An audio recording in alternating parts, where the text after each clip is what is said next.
In a world where power levels are everything, being born with a power level of 0 is the worst thing that could ever happen to a man, especially a Saiyan man. Going back to the story of Dragon Ball Infinity, this is the story about the first ever Saiyan god of destruction. His name is Timer, and from birth, his power level was actually 0. Usually that is unheard of, even for Goku, who was lowest of the low class, still had a power level of 2. Being born with a power level of 0 basically means that you're dead, you can't do anything. But this really is a story of rags to riches, because Timer overcomes all of this, and even though he was born with a power level of 0, this is the story of how he became the first ever Saiyan god of destruction.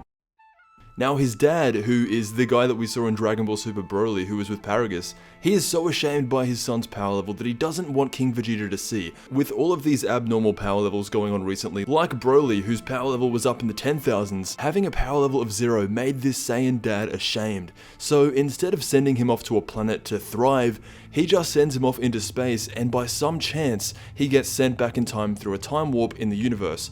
I don't make the rules, I just read them out, but that's what happened. So he gets sent back millions of years, and he lands on Beerus' home planet. And since this is millions of years ago, Beerus and Champa are both kids. In a way, it is their origin story as well. So Timer grows up being raised as a member of Beerus' race, as a part of their society. He never actually encounters Beerus himself because it is a huge planet and they do have lots of these people around, but he does meet Beerus' dad, and Beerus' dad really is the one to train him up and get him past that power level of 0. In the last part of this story, these two had to fight each other to the death, and in the end, Timer was the one who won. But then he turned his attention to the Pharaoh, who is the strongest being on the planet, and that is where the new story begins. The people on Beerus' home planet have all kinds of mystical powers, and the one that is specifically relevant right now is this bird. Again, this is all based off Egyptian themes and gods, so not everyone is an Anubis lookalike. Now, in the last chapter, Timer fought against Beerus' dad, and he won.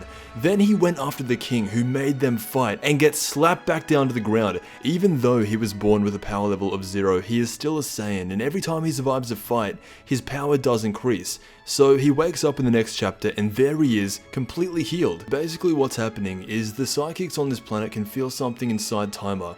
He is not from their time. Technically, he was born in the same time as Goku, Vegeta, and Broly, but just got sent to the past by complete freak accident, and by far out of anyone, since birth, his power has developed the most. Going from 0 to anything is pretty impressive. Even though he was born extremely weak, any Saiyan can get strong under the right conditions. They are sensing powerful things for his future, and not only that, they have seen so far into the future that they have foreseen 2 of their own people becoming gods of destruction, which will ultimately turn out to be Kid Beerus and Kid Champa. After this, we get to see more of the planet, the inner city of Su. This looks like the capital of the planet, and you get to see more of how the people who live on this planet live their lives. Again, based off the ancient Egyptians, they have these statues and buildings to worship the gods of their planet.